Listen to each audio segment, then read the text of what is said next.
that was key to change the mind of some policymakers, because as soon as people say, oh, it's too complex, you cannot measure it, you should not use model. Therefore, let's consider it zero. It was very easy for us to say, no, zero is already a choice. And we have basically a 1% certainty that zero is not the only answer. Then they enter in the bargaining phase. How we can change assumption in the model to get the result that we would like to have. Then they enter in the depression stage. All the industry will collapse. In particular, because there is all this ugly competition coming from the rest of the world. And as Europeans, we have to think on first. And then the acceptance, and where you have seen two phases. One part of the industry have tried to say, okay, how we can mitigate the effect? Can we get certification? Can we show that we can increase productivity to basically develop land saving technology or better farm practices to reduce CO2 impact of production? And you have another brand that say, basically, let's stop discussing about environmental benefits. Let's talk about jobs, or let's talk about money, and say to policymakers, we don't do this for the environment. We do this for business interest. You have to accept it, and we have to go this way. And I have seen differences between companies and subsectors about what to do. Of course, I prefer that we move to the mitigation to try to find a win-win solution than to just destroy it. And why it was basically so complex to deal with this debate, as I've said, it's not something you can measure directly, because this indirect land use is through a domino effect. It's basically how markets are going to distribute the additional demand around the world. It's also very sensitive because you are going to ask, for example, your local farmers to kind of pay the price for bad practices on the other side of the planet. So you are going to say to people, oh, even if you are doing things properly in Europe or in Argentina, but Brazil or Indonesia doesn't protect their forest, therefore any crops we consume in the world has still a carbon impact, and this is why we don't want to develop the industry.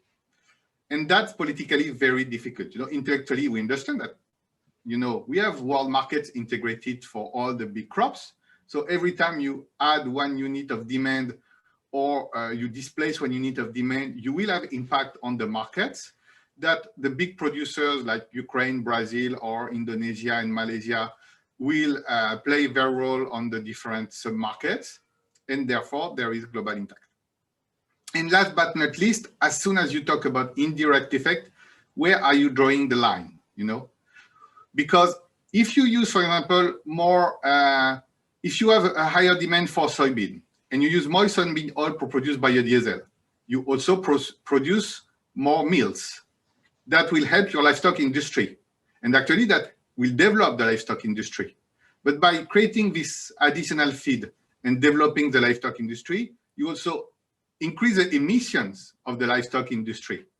And basically any economic development, more or less, is going to increase emissions. So that how much effect you want to take into account in this. I want to keep time for questions, so I will not enter detail. I just want to see on this graph that actually it's a relatively long process between the first time you start to do research for us in 2008 up to the time when you will see a change in the legislation. And within this, you will see different interaction with policymakers in green, what I call the EC request. On the lower part, you will see the research agenda, where we innovate in terms of modeling, where we publish things, and of course, interaction with different stakeholders. And that's a very important lesson, meaning that as researcher, you need to be ready to answer questions, but sometimes you will take 3 years to develop the tool for which policymakers want an answer in 2 months or in 6 months, because they have deadline, they have legislation. So it's important to invest in this modeling tool, in modeling techniques, and try to anticipate what will be the request of tomorrow. Now, I am not sure, and I hope to some extent that you are not too familiar with how policies are made in Europe, where you have basically three players. You have the European Council that represents the different member states. So currently the 27 countries. So recently we had 28 and we will move United Kingdom. But each member state is thinking about what is good for her, meaning that if you are in a region where you produce a lot of corn, you want to do a lot of ethanol. If you are in a country where you produce a lot of rapeseed, you want to do biodiesel. If you are in Scandinavian countries, you don't care. You may want to import free of duties sugarcane ethanol, for instance.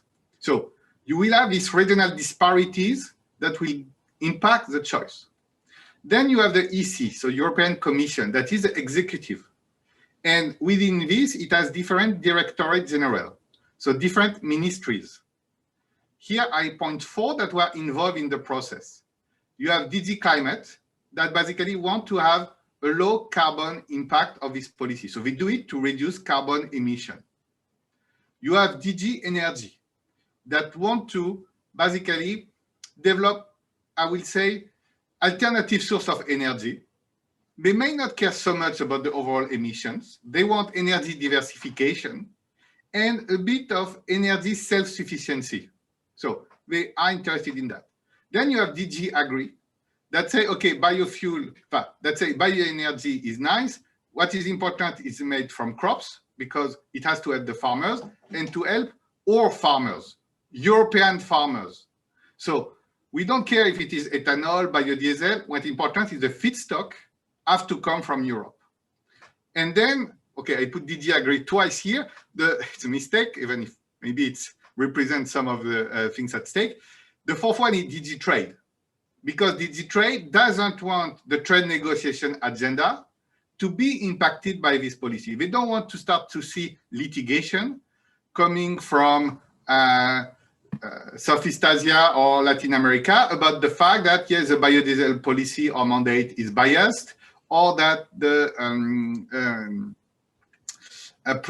countervailing duties are illegal, or just if we think about the negotiation of the Mercosur, the point of DG Trade was to say, we don't care what you want to do with ethanol. What is important for us is to keep the tariff on ethanol as a bargaining chip in the negotiation with Mercosur, you know, in order to get concession on cars. So even if ethanol is a very good product, don't liberalize it now until we have finished negotiation with Mercosur, because the tariff on ethanol is a bargaining chip in negotiation.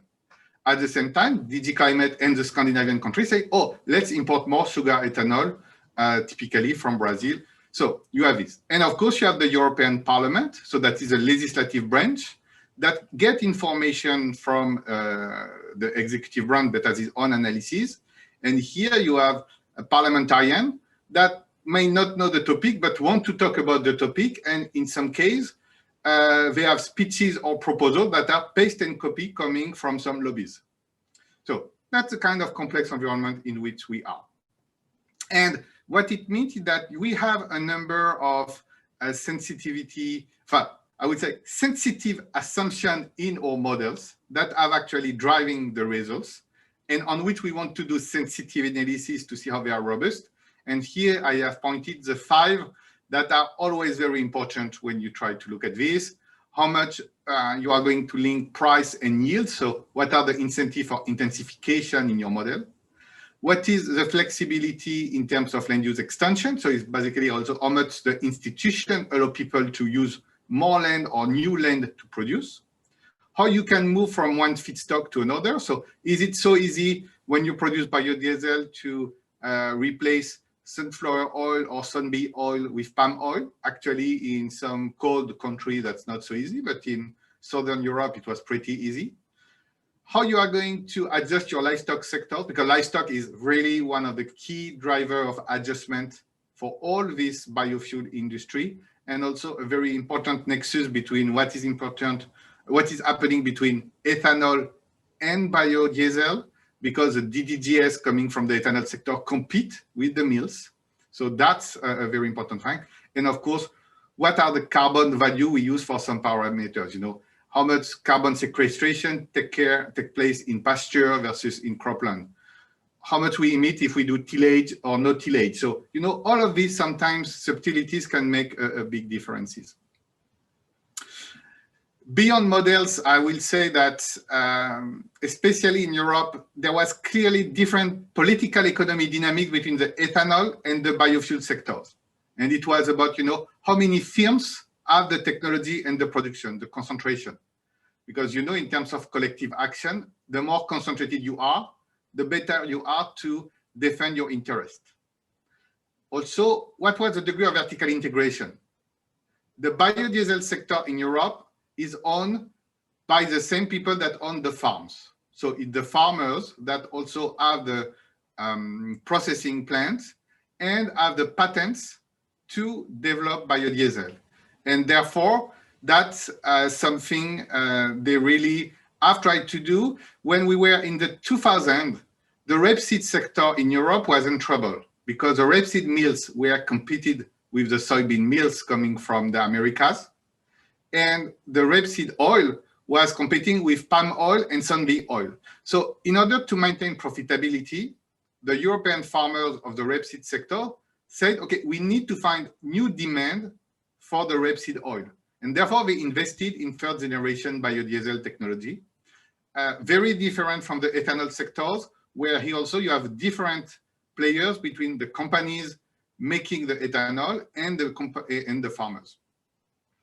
Role of contract farming, here it's typically for the ethanol sector, because if you have vertical integration, you don't care about this.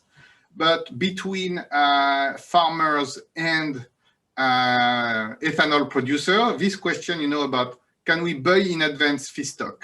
How reliable the producer will be was quite important, because we have seen farmers going to the government, especially when there was drought or negative shock on the production, and where the prices were starting to go up on spot market, asking government to break their contract with ethanol companies in order that they get a better price on the spot markets.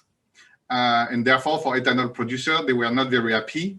And they say, we prefer to work basically with cellulosic ethanol and the forestry sector in the future than continue to work with farmers. But institution matters. And of course, there is a competition between first and second generation, where the third generation has occupied all the space and the second generation basically has no market in many places in Europe and in North America. My conclusion, research is needed because it can avoid the type of issue I'm pointing with the quote above, where policymakers care about citizens, and they know that citizens may think about some of these issues in a very emotive way. And they don't care so much about fact or scientific evidence, but that's our role to try to bring them. As you have seen, research can actually impact the real world. So it's not just lobbies and pure advocacy that drives choices. If you want to resist the pressure, the criticism, you have to do high quality research to be able to defend every choice you make, every data you have, also acknowledge your limits, but still more time you spend, the better you will be to deal with that. And saying that there is an ILUC issue doesn't mean that it should be seen at the end of the world, even for a producer. It's how we can use to limit the problem, because I have said most policies have challenges. And I will just illustrate it with a last example. In 2011, we also had the Fukushima nuclear incident. And actually, it has led to some reversal on the preferences of some countries in the EU, because the same country that were saying initially, I want biodiesel because I have a lot of diesel cars, then said, oh, because due to the land use effect, I want now to move to electric car. But with the Fukushima nuclear plant, they decided to stop their own nuclear plants. So they say electricity is going to become expensive, or we are going to have to use coal plant and it will be worse. So we cannot have electric car anymore. We still need to use liquid fuel cars, And so we still need some biodiesel, at least for the 10 or 15 years coming on.